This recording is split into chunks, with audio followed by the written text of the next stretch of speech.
Well, I'm very grateful to have the chance to welcome Professor Howell to campus and to introduce him today. Professor David Howell grew up on the Big Island of Hawaii, studied as a Japanese government scholar at Hokkaido University, and did his graduate work at Princeton University under the guidance of Professor Marius Jansen, a pioneer historian in the field of Japanese modernization. I was fortunate to have started graduate school at the same time as Professor Howell, and we share many fond memories of our graduate seminars there. Me of enjoying his piercing questions and brilliant historical insights, and him of watching me, a literature guy, try to learn the ropes of historiography. He has subsequently taught at the University of Texas, Austin, Princeton University, and has recently been appointed professor of Japanese history for the Edwin O. Reischauer Institute of Japanese Studies at Harvard University. Professor Howell has always been interested in exploring the edges of Tokugawa society, starting with his examination of the curious ties that existed between the Ainu of Ezo, now Hokkaido, and the Tokugawa traders and subsequent Meiji pioneers on that northern frontier. He is currently interested in the fear of social disorder and foreign invasion in the decades leading up to the Meiji Restoration of 1868. He has written 2 books, Geographies of Identity in 19th Century Japan and Capitalism from Within, Economy, Society, and the State in a Japanese Fishery, and numerous articles, including The Girl with the Horse Dung Hairdo and The Social Life of Firearms.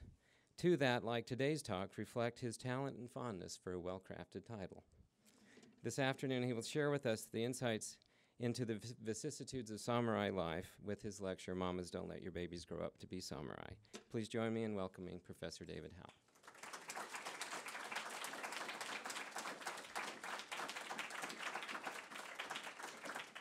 Thank you, Scott.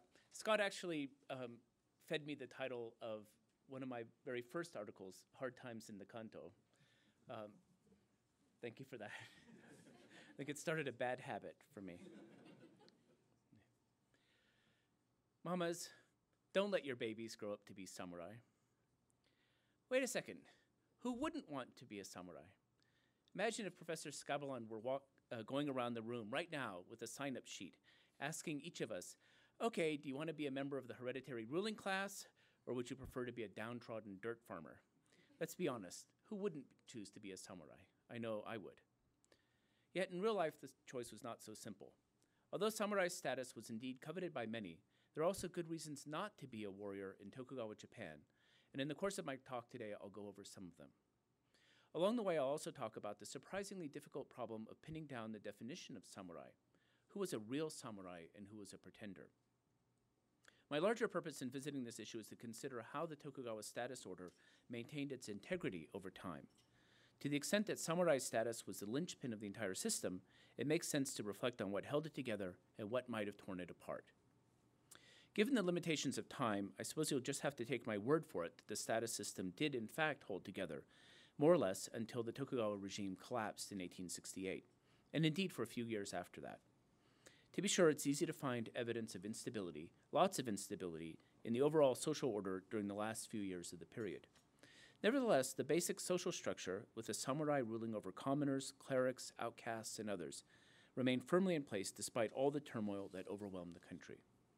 Indeed, if anything, it's easier to find samurai wannabes in 1860 or even 1870 than 100 years earlier. One final prefatory word. Just to be clear from the outset, one thing I won't be discussing is physical danger. You might assume that being a samurai would be dangerous. The samurai were a warrior class, after all, and no mother would relish the thought of her baby growing up to die a dog's death in battle. Or, given the long peace of the Tokugawa era, perhaps Mama would worry that a question of honor would arise, and poor Junior would find himself dressed in a snowy white kamishimo, contemplating the dirk with which he must commit seppuku. Honor will come up during the next few minutes, but not violent death, self-inflicted or otherwise. No, even if some folks thought that the way of the warrior is to die, the reasons not to grow up to be a samurai had nothing to do with violence.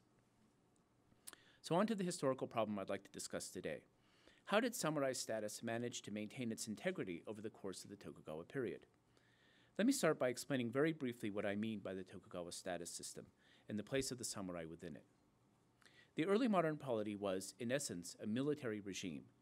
The shogun and about 260 regional lords, or daimyo, ruled over the country with the assistance of their hereditary retainer bands, that is, the samurai. The samurai were the military class. They and their households comprised about 6% of the population of Japan as a whole.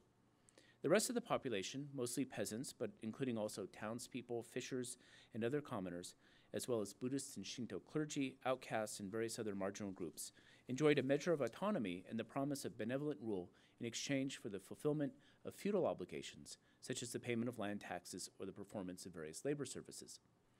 The provision of feudal obligations defined one's membership in a status group. Samurai provided military service, peasants paid land taxes, outcasts helped to maintain order, and so on. Although the connection was often rather tenuous, especially in the context of the long peace of the Tokugawa era, the logic of military preparedness informed the organization of status groups and the definition of their obligations. On the surface, membership in a status group should have been a straightforward affair. And for most people, it probably was. If you were born into a peasant household, odds were you'd live your life as a peasant in a place and under circumstances not much different from your parents. Samurai stayed samurai, outcasts stayed outcasts, and so on, at least generally speaking. Buddhist clerics, most of whom were expected to remain celibate, were the one major group that had to recruit new members more or less from scratch every generation. The complications and fascinations of the Tokugawa status system can be found at the boundaries between statuses, where ostensibly rigid categories reveal themselves to be unexpectedly tricky to define. This is as true for the samurai as for any other status group. In other words, put bluntly, it's unexpectedly difficult to say for sure just who counted as a samurai and who did not. I'll give you an example later of the incredible contortions the authorities went through to try to define the boundaries and barriers of warrior status. For now, let me just say that it was, ironically enough, the very fuzziness and ambiguity of the definition of samurai status that helped to hold the overall system together. At the same time, despite all the ambiguity, lots of people coveted samurai status and all its trappings, and I mean really coveted it. They went to a lot of trouble to assert their identities as warriors, even when it might look to us like it was more trouble than it was worth. Before talking about the attractions of samurai status individuals, let us consider some economic factors that might have led to the unraveling of the samurai during the Tokugawa period. As the students of Japanese history among you know, throughout the Tokugawa period, and certainly from the early 18th century onward, the shogunate and domains always seemed to be on the brink of financial collapse. Domains grew increasingly indebted to large merchant houses, and to stave off ruin, they often turned to their own retainers for help, borrowing, or sometimes simply expropriating, a quarter, a third, half their stipends to meet current financial obligations. This alone would have been enough to impoverish most warriors, but compounding their problems was the fact that their fixed stipends steadily lost value as prices rose over the course of the Tokugawa era. One might expect many impoverished samurai to forego their attachments to their status, resign their commissions, and seek out new ways to make a living within the ranks of the commoner population. And it is possible to find examples of this, the most famous perhaps being the writer Takizawa Bakin, who gave up his modest samurai rank as a young man so he could focus on his writing career. But Bakin was exceptional. Most samurai, however straitened their circumstances, had few marketable skills, so that even if they were inclined to seek other opportunities, it's hard to imagine what they might have done outside of service. In short, the crummy finances of the domains did not undermine samurai status from within, at least insofar as there was no voluntary exodus from the warrior ranks. There's another obvious way in which financial difficulties might have weakened the integrity of samurai status. Domains had a strong incentive to find new sources of revenue, and the country's many well-to-do and often lightly or at least irregularly taxed commoners were a tempting source of funds. Here I'm not just talking about the Mitsuis, Sumitomos, and other fabulously rich urban merchants, but also the many comfortably prosperous rural entrepreneurs, the so-called gono, or wealthy farmers, who could be found in virtually every one of the 30 or 40,000 villages across Japan. Selling commoner status in the samurai ranks would bring in a much-needed source of revenue and would also have the added benefit of co-opting the nascent bourgeoisie and allying their class interests to those of the hereditary ruling class. The Japanese would hardly have been the first to try this method. In England in the early 17th century, King James I raised money by offering baronetcies for sale to social climbers, and in pre-revolutionary France, ambitious members of the bourgeoisie bought venal offices, I love that name, as their entree into the aristocracy. And as a matter of fact, the technique was tried by quite a few Tokugawa period domains. A good example of this comes from Tosa, a domain I'll be coming back to shortly. In Tosa, there was a fairly substantial population of rural samurai, or goshi. As rural samurai, they resided in the countryside and made their living by farming, but they retained an identity as warriors. Originally, the Tosa Goshi class was composed of descendants of retainers of the Chosokabe house, which had ruled Tosa until it was destroyed for being on the wrong side of the Battle of Sekigahara in 1600. However, beginning in the early 18th century, the domain allowed a market of sorts for Goshi status to emerge, with the result that by 1800, rural samurai had become something of a misnomer, since many of Tosa's Goshi were in fact prosperous urban merchants. Sakamoto Goma, surely everyone's favorite Restoration-era samurai, was from such a family, the Saitaniya, a branch of which had bought some Goshi status in 1771. Naturally, the practice of selling samurai status sometimes gave rise to tensions. In Tosa, according to Maresh Chanson, real Goshi, that is, Chosokabe retainers' descendants, resented the dilution of their status by the entry of parvenu samurai. In Nambu, in northeastern Honshu, participants in the massive Sanhei Rebellion of 1853 included among their demands a call for the domain to strip samurai status from those peasants and merchants who had bought it, for entry into the warrior ranks had made the former commoners arrogant, and their removal from the tax rolls had increased the land tax obligations of the remaining commoners. However, in my admittedly limited study of the subject, I haven't seen evidence that these sorts of resentments ever prompted a domain to suspend the sale of samurai status. In any event, the point that I'd like to make here is that even though status was for sale in a number of domains, the practice does not seem to have had the effect of weakening the fundamental distinction between warriors and commoners. In some cases, holders of store-bought samurai status seem not to have been perceived as genuine warriors, either by their fellow samurai or by the commoners they left behind. Others did make the transition.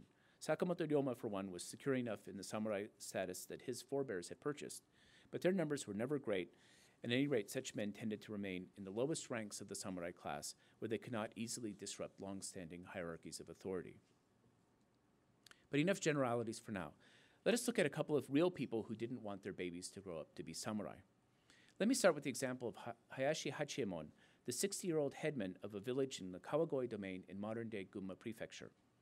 In 1826, he wrote his Instructions for the Promotion of Agriculture, Kanno Kyokunroku, which includes his take on why peasants are better off than samurai. Let me read a bit of it here. If it seems familiar, well, thank you. It means you've read my book, Geographies of Identity in 19th Century Japan, on sale at a bookstore near you, or maybe not, probably not. But anyway, I quote Hachiemon in a different context in my book. So here's Hachiemon. No one's work is as easy as a farmer's. Warriors have the difficulty of outfitting and comporting themselves properly, and they must serve their lord. Moreover, even if they are careful, unexpected problems can arise and cause embarrassment, and their distinctions of ranks are troublesome. Farmers need only stave off poverty, and they are free to do as they please. The cultivator alone can get by without dealing with anyone else. So long as he get to his paddies and fields to work, he can make his living without hardship. The only one who can stay in his house and say whatever he pleases is the peasant. To be sure, Hachiemon does not specifically tell his children that they shouldn't be samurai, but he does note the many hassles of being a warrior, outfitting and comporting oneself properly, worrying about fine gradations in rank, avoiding embarrassment and its attendant difficulties, and contrast them with the simple pleasures of the farming life. An even more striking example comes from the brush of Okamoto Takanaga, a well-to-do cultivator in Wajiki, a village in the Tosa domain. In 1787, Takanaga wrote a pair of treatises whose titles, Monomagire and Zoku Monomagire, I'll translate freely as Diversions and More Diversions. The second and much longer part, More Diversions, is a thorough but generally conventional agricultural manual with practical information for cultivators in his part of Shikoku. Drought was a constant worry, so he talks a lot about irrigation. The double cropping of rice was new to the area, so there's a lot on double cropping. Eggplants were rather novel too, so there are pointers on growing eggplants, and so on. On the whole, Takanaga comes across as a pretty serious man. What else would you expect from a guy who thinks of mulching his turnips as a diversion? Take chickens, for example. You know how when you're threshing rice or packing bales of barnyard millet, loose kernels of grain have a tendency to fall to the ground? Well, keep a chicken. The chicken will happily eat the fallen kernels, saving you the hassle of getting on your hands and knees to pick them up. Plus, the chicken will lay eggs. It's a win-win situation. The first part of the text, Diversions, is a set of moral instructions to Takanaga's family. As you might expect, it advocates the nose-to-the-grindstone virtues of hard work, abstinence, and thrift in the service of maintaining the family's patrimony and good name. Takanaga was on the vanguard of what Hayami Akira calls Tokugawa Japan's industrious revolution. His advice is practical, and it's actually quite reasonable. Hard work is important, but don't overdo it. In the winter, get the most out of the sun's warmth by rising at dawn and working until sunset, while in the summer, start working before sunrise and finish after nightfall with a long break during the hottest part of the day. In a disagreement, even if reason is with you, you do well to cede some ground to the other side to keep future relations smooth. Don't pursue quick profits, but rather trust in the steady accumulation of wealth that results from prudent farm management. Pay your taxes, but don't exploit your tenants. And mamas, don't let your babies grow up to be samurai. I'm paraphrasing, but that's basically what he says. Not surprisingly, he is adamant that the eldest son or some other able heir should carry on the family farm. Younger sons, however, need not go into agriculture. Medicine is a wonderful career for a second or third son. Even commerce is fine for sons who don't have the physical stamina for farming or the mental acuity for medicine. But becoming a samurai? No, nothing good will come of that. Takanaga lived in Tosa, so he had ample cause for concern that his progeny might seek to become warriors. After all, by the time he was writing in 1787, the market for rural samurai, that is goshi status, had been up and running for decades. According to Takanaga, people in the countryside think it's really splendid to become goshi because holders of the status are considered to be equivalent to regular samurai warriors, or bushi. Therefore, countless peasants throughout the province work hard to accumulate enough wealth to acquire a goshi share, or goshi kabu, of their own. What a big mistake. A peasant who tries to become a samurai is just like a chrysanthemum. Sure, chrysanthemums are beautiful and everyone high and low enjoys looking at them. Moreover, it's easy to manipulate them through crossbreeding to make white mums red and red mums white. But in the process of change, the flowers are stripped of their essential nature. It's the same with people. If you allow yourself to be swayed by popular opinion, oh, it's so cool to be a samurai, you'll just lose sight of your true nature and end up betraying your duty to your ancestors. It's not just a moral question, you know. If you acquire samurai status, however nominal, you have to think and act like a warrior. And thinking and acting like a warrior means being free and easy with money. It means you'll burn through 3 years of income in less than a year. Even if you have lots of sons who might help with your finances, your need to keep up appearances will make it impossible for you to send them out to work as apprentices or day laborers. You won't be able to pay your land taxes, and before you know it, your wealth will be gone and your family will be in ruin. True, one does occasionally hear of a goshi house that has prospered from generation to generation. But let's face it, 7 out of 10 end up bankrupt in no time. And you know what they say about uppity peasants who buy goshi status and put on airs. The sound you hear when they practice playing their highfalutin kotsuzumi hand drums is tauru, tauru, tauru, patty for sale, patty for sale, patty for sale. But it's not just a moral or a financial issue. Someone once said that there are 3 reasons everyone wants to be a samurai. A samurai knows his family line, so he can show respect to his ancestors. A samurai has honor himself. And a samurai knows his bloodline will be secure for generations to come. Whatever shame one might feel for having bought samurai status will soon be forgotten, so take advantage of the opportunity should it arise. Takanaga does not accept such arguments. True honor for a socially rising peasant could come only if he were bright, broadly educated, and cultivated in the arts. If the domain recognized his talents and enfiefed him as a member of his lordship's retainer band, then certainly he would honor the name of his ancestors, and as his fame spread throughout the province, honor himself as well. And if your heir should be such a talent, by all means let him enter service, but be sure to pass your farm on to your second son. Honor is not for the man who parts with the fields and paddies of his forebears, who squanders his savings to buy the status of a samurai. A samurai in name only flaunts all the rules of his peasant status, his hands still reeking of the earth, his ears deaf to the derisive laughter of others. Such a man brings ruin on his house and dishonors his ancestors. And really, what's the good in that? Finally, Takanaga says, There are some who say that trying to acquire a goshi share is simply the natural thing to do. Nowadays, everyone is doing it after all. Not just peasants, but even some ronin, or masterless samurai, are bolstering their standing with the acquisition of a goshi share. And for good reason. Think about it. Say one of your descendants is by nature selfish and irresponsible. If he's a samurai, he'll realize that he has to preserve his family's good name and rank and will soon repent his bad behavior. Moreover, even if the family's fortunes turn sour someday, the privileges of samurai status, particularly the use of a surname and the right to bear swords, will remain with its descendants forever. Takanaga has no patience for such arguments, compelling though they may be. Worrying about future contingencies is to act like the guy who knows that he's going to eat salty food in the morning, so he drinks a lot of water before going to bed the night before.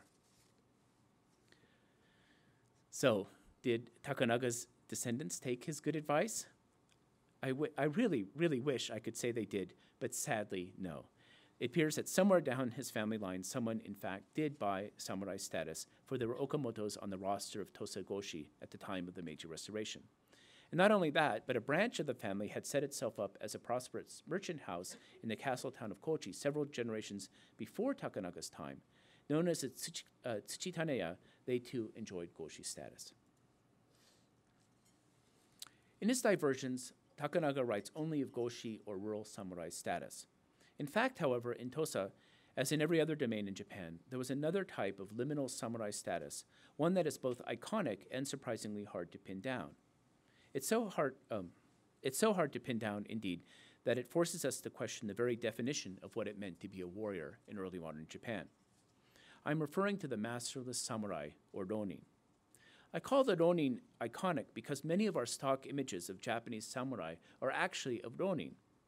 They're the 47 ronin of Ako, whose vendetta on behalf of their lord in 1702 became the basis for the tale of the Chushingura, or treasury of loyal retainers. Then there are the so-called shishi, or men of high purpose, who brought down the Tokugawa regime in 1868. They were young hotheads who had fled their domains in an attempt to gain freedom from the strictures of feudal authority. By going AWOL, they lost their position as members of their lord's retainer bands, but retained an identity as samurai. Sakamoto Goma, again, the greatest, or at least the most beloved, of all the late Tokugawa activists, chose to become a ronin when he got involved in politics. The other sort of iconic ronin is the rough-and-tumble samurai of movies like The Seven Samurai and Yojimbo. Think of Mifune Toshiro with his unshaven pate and scruffy beard. No way was he going to comply with the wise dress and grooming standards, getting into sword fights and generally acting rowdy. Students of Japanese history routinely encounter all sorts of other masterless samurai who are neither heroic nor unruly. Thanks to the writings on the so-called Way of the Warrior, and perhaps even more so thanks to popular cultural representations of the samurai, we have an image of the bonds between a lord and his vassals as being intensely personal and lifelong. Those of you who have read or seen James Clavell's Shogun will recall that many of the characters seem to be constantly clamoring for the opportunity to kill themselves in a glorious display of their feudal loyalty. In fact, however, there was a fairly lively market for samurai labor in Tokugawa, Japan. Unemployed samurai were produced in various ways. In the 17th century in particular, the attainder of a daimyo by the shogunate sometimes left entire retainer bands unemployed. Later, domains would occasionally be forced by fiscal difficulties to downsize their retainer bands and lay off low-ranking samurai, such as foot soldiers and others whose status as warriors was insecure to begin with. But there are also quite a few samurai who left their domains by choice or personal circumstance. Some resigned their commissions to take responsibility for an indiscretion or misdeed of some sort, and as disloyal as it sounds, others left to take a better job with another domain. A few others chose to leave service so that they might enjoy the freedom to pursue a career as a teacher or an intellectual. And finally, there was a steady trickle of second and third sons of samurai, men who could not succeed to their father's position and service. Although many, perhaps most, younger sons found places for themselves eventually, generally through adoption into a house lacking a male heir, not all were so fortunate. The leftover sons were left masterless. All of these men, whether unemployed by choice or circumstance, shared an identity as ronin, or masterless samurai. The authorities were willing to countenance the presence of a certain number of free-floating warriors. They were sort of like the temp workers or adjunct professors of early modern Japan, though perhaps they prefer to be thought of as military reservists. No matter, they were men who endowed a nominally rigid social order with a necessary bit of play. So long as their numbers remained limited and the condition of being masterless was understood to be temporary, having a few ronin around was probably a healthy thing. Hence, the Tosa domain, in its regulations concerning masterless samurai, first issued in 1724, said that men who had previously been in service and had not taken up occupations that would subject them to the authority of civil officials, such as full-time farming or commerce, were free to call themselves ronin and to enjoy the most prominent trappings of warrior status. That is, they were free to use their surnames and to bear swords in public. If I were a labor economist, I would probably commend the Tosa domain for its recognition of the need for some flexibility in the samurai labor market. But I'd soon be tisking the domain authorities for allowing ronin's status to become something other than a temporary condition. Though I should emphasize that Tosa was probably no worse in this regard than any other domain.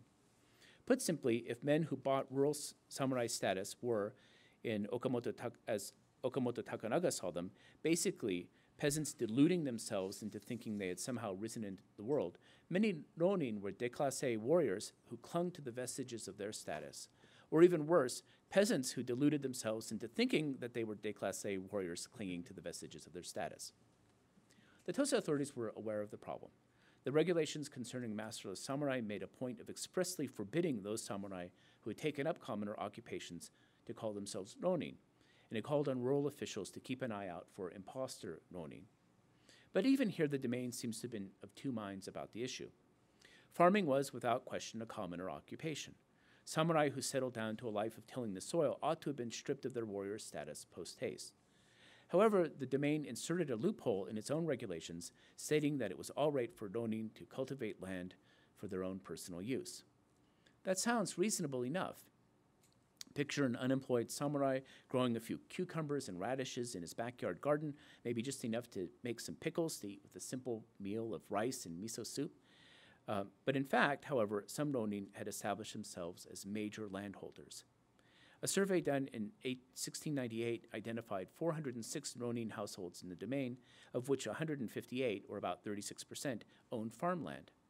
Although most of the ronin landholders seem to have had very modest plots, their ranks included a number of men whose land holdings marked them as quite wealthy, with production topping 200 koku. One ronin, Ogura Skegoro of Yagashida village, owned land assessed at a whopping 762 koku, much of it newly developed paddy. That's a lot of pickles. In the decades after proclaiming its first regulations concerning masterless samurai, the Tosa domain issued a seemingly endless series of edicts tweaking in obsessive-compulsive detail the precise contours of ronin status. I won't even try to walk you through them all, not that I can claim to have them sorted out in my own mind anyway, but I will say that the edicts reveal a persistent tension between the domain's desire to limit the number of ronin and the ronin's desire to hold on to an identity as samurai and to pass it along to as many of their descendants as possible. It was easy for eldest sons to inherit their father's ronin status, but younger sons were problematic. Also, because people perceived ronin as being less genuine than, or perhaps just plain inferior to, regular samurai, many men who ought to have been ronin went through all sorts of contortions to hold on to their regular warrior status. Thus, some samurai who had left service and thus ought to have been classified as ronin or even as commoners got relatives to take them into their households as dependents. Since all members of a household took the status of its head, it was a clever and effective way for men to remain so-called real samurai even after they'd left service. From the domain standpoint, of course, this meant that many warrior households were becoming untidily puffed up with numbers of hangers-on, cousins and uncles and who knows who else, who were not genuine members of the family and who may not even have been sharing the same residence. At the same time, the domain was alarmed by what it saw as an epidemic of fishy adoptions.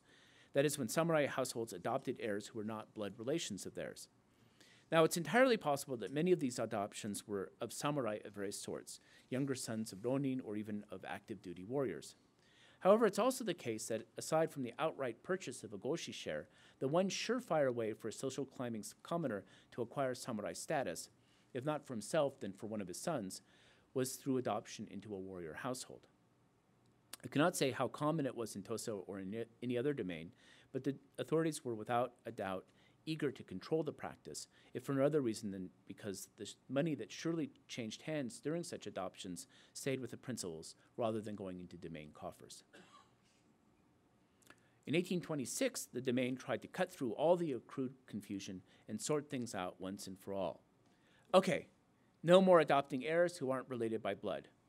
Okay, all men who have left service and all of their sons, what the heck, are going to be considered ronin, which is just as good as being a regular samurai, okay? So let's just knock it off with this business of adopting commoners and taking in poor relations of various sorts. In its attempt to impose clarity, the domain tried to protect samurai status by limiting opportunities for commoners to enter samurai households, while at the same time asserting status parity between ronin and regular warriors. But just in case things weren't complicated enough, the Tosa domain allowed for even more permutations of ronin status, this time from among the ranks of the rural samurai, or goshi. In principle, goshi who abandoned their status, that is, rural samurai who sold their goshi shares to commoners, were supposed to become ordinary commoners. They were already farmers after all, so that part of their lives wouldn't change. But even they were supposed to lose the privileges of their nominal samurai rank, particularly the right to carry swords and to use their surnames in public. However, in 1734, the domain declared that goshi whose houses had held that status for at least 40 years or 3 generations would continue to enjoy the perks of warrior status, though they would be governed by civil authorities. They would be known as jige ronin, or rural masterless samurai. In other words, then, the domain had regular active duty samurai, masterless samurai, or ronin, rural samurai, or goshi, and now rural masterless samurai, or jige ronin. Starting in 1848, the domain recruited rural samurai of all sorts to help out with coastal defense efforts. American and British whaling vessels were operating off the coast of Japan in great numbers by this time, and the shogunate had ordered domains throughout the archipelago to shore up their coastal batteries and generally keep an eye out for aggressive Westerners. Tosa occupied almost all of the southern coast of Shikoku, so there's quite a lot of the coast to defend, and not nearly enough regular troops to go around to defend it. Hence, it was all hands on deck, including lots of men who were samurai in name only, and that just barely. According to Hirao Michio, the domain mobilized a total of 1,264 rural samurai, of whom 742 were goshi and 522 jige ronin. The latter, that is the jige ronin, men or the descendants of men who had sold their rural samurai status to others, were considered to be inferior in rank to the goshi, many of whom were men or descendants of men who had bought rural samurai status. So déclassé warriors and parvenu samurai working together in the name of homeland security. As I noted before, Tosa was hardly the only domain with rural samurai, masterless samurai, and other folks who kept a tenuous grip on warrior status. The first major research project I ever undertook in Japan was a study of a group of samurai from the Sendai domain in northeastern Honshu who emigrated to Hokkaido immediately after the Meiji Restoration. They weren't goshi or ronin, but rather baishin, that is, rear vassals, retainers of a retainer of the lord of Sendai. They lived on the fief of their lord, Date Kunishige, who was a relative of the daimyo and one of his house elders. And they made their living by agriculture, even as they maintained an identity as warriors. Unfortunately for them, the Sendai domain was on the losing side of the brief civil war that followed the Meiji Restoration, and the new imperial government stripped them of their warrior status. Rather than remain on the land as ordinary commoners, they emigrated en masse to the Iburi district of southeastern Hokkaido, the Hokkaido Riviera, as it's sometimes called, where they established, it's not really, but that's what they call it, where they established a successful agricultural community now known as Date after the surname of their lord. One of the interesting things about their case is that they moved to the Hokkaido frontier knowing that the colonial authorities there weren't likely to recognize them officially as samurai. But among themselves, living largely isolated from others in their homesteading community, they could wear swords, they could use surnames, they could maintain the bonds of feudal hierarchy to their heart's content. One final example. In the province of Kai, modern-day Yamanashi prefecture in the mountains west of Tokyo, there was a substantial population of ronin, which sounds unexceptional enough until you realize that a ronin in Kai was basically the same as a goshi or rural samurai elsewhere, but with a few key fascinating twists. That is, they were men who claimed descent from the retainers of the Takeda, one of the prominent warrior houses that vied for hegemony in the latter part of the 16th century. Under their leader Shinken, the Takeda had been legitimate contenders for power. But after Shingen's death, his heirs succumbed to successive attacks by Oda Nobunaga and Tokugawa Ieyasu, men who would eventually reign supreme. In the spirit of the season, let's say that the Takeda made it to the playoffs, but were eliminated in the divisional round by the eventual champions. It's not too far off, I think, actually. Anyway, so I was going to make another wisecrack, but I won't do it. On the surface, then, the Ronin of Kai were very similar to the original Goshi of Tosa, who likewise were the descendants of retainers of a vanquished 16th century lord, the Chosokabe. Like their counterparts in Tosa, many among the rank and file of the Takeda's forces stayed on the land in Kai.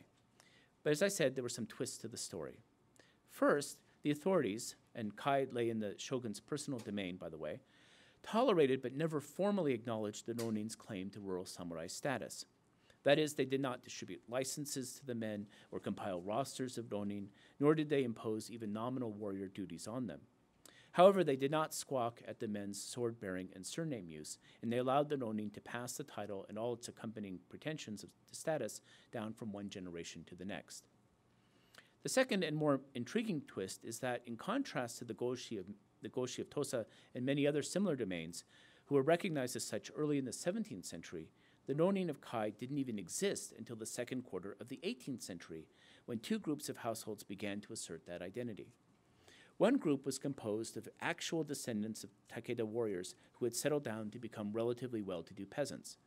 According to Yamamoto Eiji, these folks had largely forgotten their ancestry, or perhaps it'd be better to say that they knew their ancestry but didn't endow it with any particular significance until they started to look at the old family documents that were being collected by editors of local gazetteers. The other group was composed of nouveau riche peasants who had no known samurai ancestors. Like many other nouveau riche the world around, they were social climbers. So they followed the lead of other social climbers in early modern Japan and hired forgers to cook up fake genealogies for themselves, inventing a link to the Takeda where an organic one had not previously existed. Forgery was very common in Japan at this time. Starting around the 1720s, members of both groups, real descendants and fake descendants of the Takeda warriors, started calling themselves Ronin. The two groups shared the characteristic of being relatively wealthy, and no doubt they were well connected as well, for otherwise the authorities would not have tolerated the way they put on airs. Here I cannot help but quote Dr. Seuss. The star-belly sneetches had bellies with stars, the plain-belly sneetches had none upon theirs. Because that, to me, sums up the Ronin situation in Tokugawa, Japan. Keeping track of the different flavors of warrior status and which is real and which is not and which is better and which is worse reminds me a lot of the sneetches, particularly the part after they start running through the machine to attach or remove the stars on their bellies. It's hard to sort all these folks out, but as I'll explain presently, it probably doesn't matter much in the end anyway. Don't take that the wrong way. I don't mean to suggest that all the masterless samurai and rural masterless samurai and whatnot were not relevant to the Tokugawa social order. Certainly the people involved at the time certainly considered all those titles and labels to be very important. Rather, my point is that all the evidence I presented of what we might call status bleeding, people moving back and forth between samurai and commoner status, often only in an apparently nominal way, does not undermine my larger argument about the fundamental integrity of samurai status over the course of the Tokugawa era. Well, here we are, coming close to the end of a talk on membership in the ruling class of Tokugawa Japan, and I haven't used the word power even once. When peasants like Okamoto Takanaga contemplated entry into the samurai ranks, they had no expectation that buying samurai status would buy them formal power. They knew a petty samurai might lord it over the lower orders, but he didn't rule over them. No, the attraction of being a samurai was entirely a matter of honor, social standing, and prestige. And here we see the genius of the Tokugawa system. The Tokugawa devised an ostensibly strict, hierarchical social order in which both political power and symbolic capital seemed to be invested solely in the samurai class. Yet they found a way to disperse power and honor in a way that made key non-samurai consider themselves to be stakeholders in the polity. Power, real power over people's lives and livelihoods, was delegated to the heads of autonomous units within the status hierarchy, such as the headmen of peasant villages. and symbolic capital, the trappings of status was made selectively available to a limited number of elites within the ranks of the non-samurai. Even the head of the Edo outcast, Danzaemon, and the leaders of the Guild of the Blind, the Todoza, enjoyed sword-bearing privileges, for example. This controlled dispersal of power and honor was the key to the long-term integrity of the Tokugawa social order, for it gave the system a crucial element of flexibility. Commoners could acquire wealth, power, and standing without feeling compelled to join the ranks of the samurai, and the authorities could allow them to acquire that wealth, power, and standing without feeling that their own prerogatives were jeopardized as a result. To present in public as a samurai, a man needed a surname and two swords. Just about everyone in Tokugawa Japan seems to have had a surname, but most people did not have the right to use theirs in public. Similarly, many people owned weapons of various sorts, but only a privileged few were allowed to bear the long and short sword, the katana and wakizashi that together symbolized membership in the warrior class. For a man like Okamoto Takanaga, gaining the right to use his surname and carry swords, the privilege is called Myoji Taito, would have given him everything he needed to navigate the social world in which he lived. He had wealth, he had influence, and with surname and sword rights, he would have enjoyed the visible emblems of samurai status without exposing himself to the trouble and expense of genuine membership in a retainer band. Takanaga, or his heir, received surname and sword rights in 1790, just 3 years after he wrote his Distractions. But even if he had never received such rights, there were literally thousands of other Takanagas around the country who did. Moreover, there's an abundance of evidence that such men actively coveted those rights without aspiring to become real samurai. Takanaga himself had no patience for men who did covet nominal samurai status just so they could put on airs. But when we look at the sneeches, the multitude of has-been or would-be masterless samurai, masterless samurai, rear vassals, and so on and so forth, in Tosa, Kai, Sendai, and other domains, we see that whatever the burdens and obligations their status may have entailed, the one privilege they all shared, indeed the only privilege that they generally enjoyed, was Myoji Taito, sword and surname rights. To be sure, many well-to-do commoners could reasonably hope to be granted those rights by their lords, but there were never any guarantees. Claiming marginal warrior status was the one way to secure the visible emblems of the samurai for oneself and one's descendants without subjecting oneself to the caprice of domainal administrators who passed out those privileges. Takanaga urged his descendants not to bother with such things. In exchange for the visible perks, one risked more trouble to oneself and one's progeny than it was worth, he told them. But as we've seen from many of his contemporaries, it was indeed worth it. So who did want to become a real samurai? Men without influence or wealth or social position. They might be the second or third sons of well-to-do farmers, youths whose prospects within the peasantry were limited, or during the last years of the Tokugawa period, they might be ruffians of various sorts, men who called themselves ronin and knew how to use a sword, but aspired to validate their status with membership in a retainer band. Hasegawa Noboru tells the story of a group of armed ruffians in the Owari domain who were hired by the domain authorities to fight in the civil war that followed the fall of the Tokugawa shogunate in 1868. The domain, this is kind of sad, but the domain had to hire the outlaw swordsmen because few of its genuine samurai were willing to fight, and fewer still were competent to do so. In exchange for their services as mercenaries, the domain promised the men elevation to samurai status. The ruffians fought valiantly, and the domain duly rewarded them. Unfortunately, however, the new imperial regime negated the deal and stripped the men of their warrior privileges. The incensed gangsters protested vigorously and insistently for 17 years. They were finally forced to give up only when the government carried out a nationwide crackdown on gamblers and gangsters in 1884. By that time, Japan had begun its embrace of Western-style modernity, and samurai status had long ceased to exist in the realm of everyday life. For men with nothing and nothing to lose, the prospect of rising in status was surely attractive. As Kodama Jochu, a peasant member of a mixed militia unit in Choshu in the 1860s put it, it was said that entrance into the militia would give one samurai status, and therefore the young all wished to enter and strut about. For pillar of the community types like Okamoto Takanaga, however, the benefits of Myoji Taito privileges more than sufficed. This is true even though the right to a sword and a surname was often exercised only occasionally. Thus, a village official might present as a samurai only when visiting the magistrate on official duty. Or, for the shogun's cowboys, the mokshi, studied by Kurushima Hiroshi, The opportunity to play samurai dress-up came only once a year when they assisted in the roundup of horses on one of the shogun's pastures. If you've ever been to Narita Airport, you've been to the site of one of those horse farms.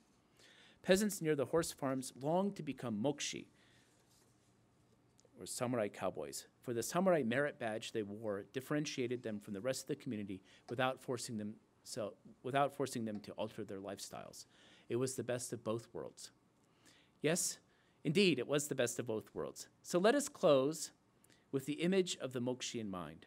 Picture them riding the range in central Chiba, rounding up the shogun's horses. And as they might say, mamas, by all means, let your babies grow up to be cowboys if they want, but don't let them grow up to be samurai. Thank you.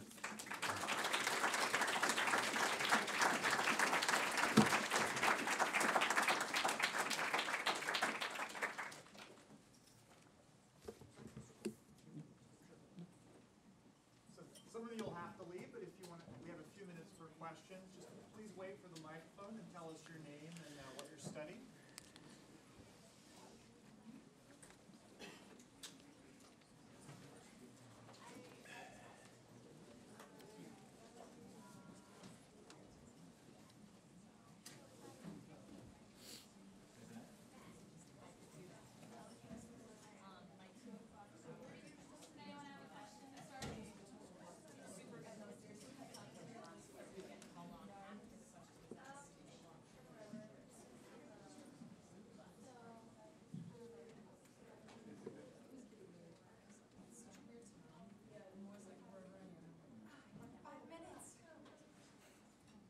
Actually, I was just waving goodbye to somebody.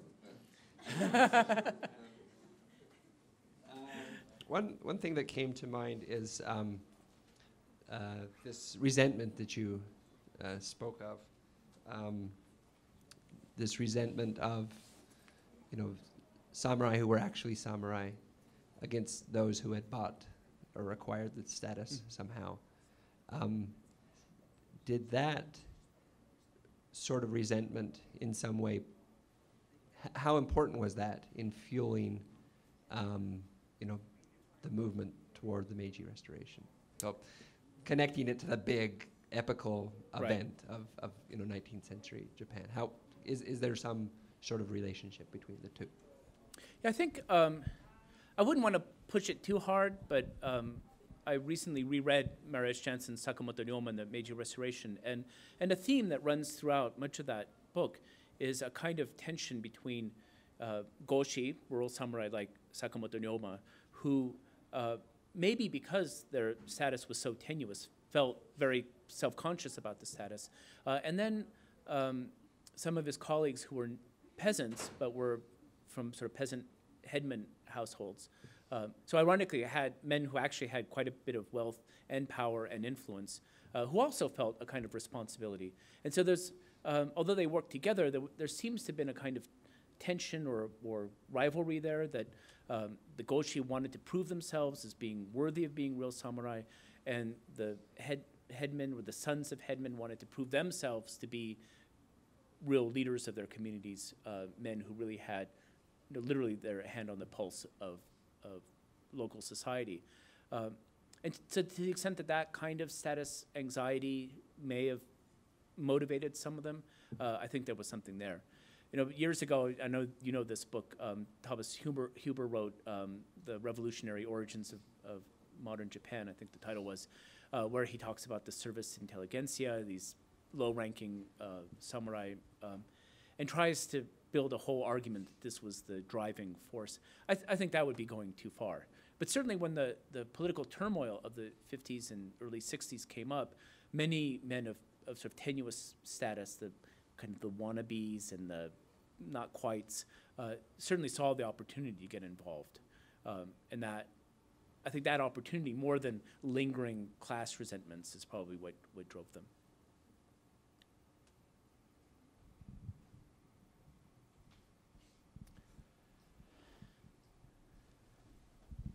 So you were very persuasive that this was about prestige, not power. And you talked about the opportunity to maybe lord it over, but not rule over. Yeah. What form would the prestige take? I have this picture of people who who might have the emblems, as you mentioned, the type of sword, the ability to use, I think you said, a surname in public. Were there other forms of precedent or prestige that the social capital actually took when these individuals were in society, and what were they?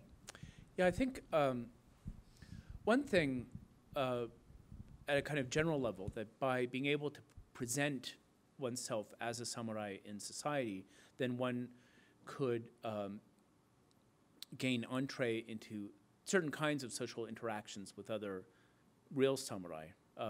And I think that was coveted.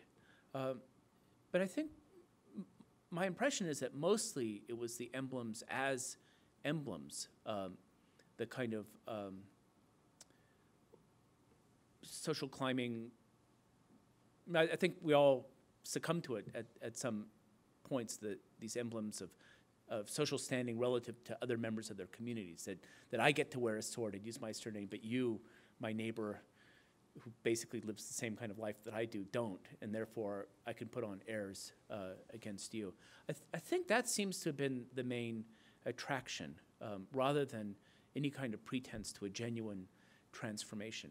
But within the samurai ranks themselves, you see that there were very fine gradations of rank among the samurai, and they were very conscious of that, and that those gradations were manifested in clothing, in particular color of clothing, but also the kind of style of clothing, that there were certain types of robes that you had to be of a certain rank to wear, and you couldn't if you were of a lower rank.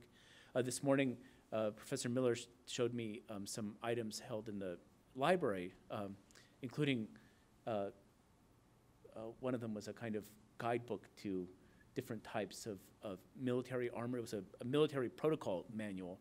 And there too, I think the clothing and the patterns and all that was very carefully laid out. And getting the sword and surname would be the first step into that wonderful world of almost painfully delineated differences in rank. But not much else. And that's, to me, that is one of the funny things about the whole business. Could I ask a question really quick first? I was just wondering, there's surely millions of puns you could have chosen for the title. I'm wondering if there are any good connections between country music and Japanese history that you stumbled upon and settled on that. Well, you know, there, certainly the Willie Nelson in particular. cowboy movies and samurai movies, there's a lot of cross-pollination. The Seven Samurai and the Magnificent Seven is maybe a great example of that.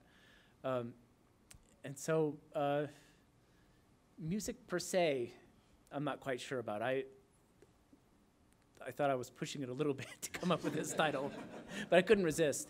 But certainly, you know, one of the funny things about samurai, maybe I don't know enough about cowboys, maybe it's not so different, is that the image of the samurai, of this sort of individual who's very much concerned with his own personal honor, the kind of, you know, samurai movie type, the lone swordsman who goes around fighting, not riding the range necessarily, but sort of roaming around the countryside, does sort of echo with the kind of cowboy imagery, and to the extent that that's embodied in popular music or country music in this country. In Japan, the equivalent of country music would be enka, and rather than evoking samurai so much, it's more the kind of modern equivalent. Sometimes gangsters, yakuza, but also like truck drivers and others who are sort of roaming the range themselves.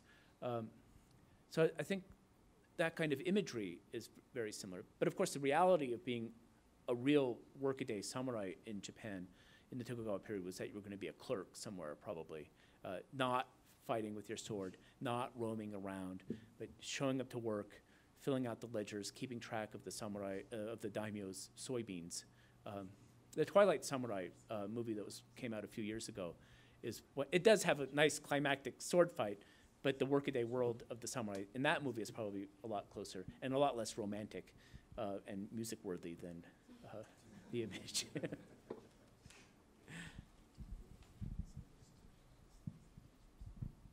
I'm struck by the similarities, at least in a broad sense, between what you describe in Tokugawa Japan, what's going on in Joseon Korea Yeah. at roughly the same time. The blurring of status distinctions, commoners aspiring to Yangban status, and so on. Then I flash forward to the 20th century, and everyone in South Korea today they're all descended from Yangban, Yeah. and they all have the jokbo, the genealogy to prove it. Yeah.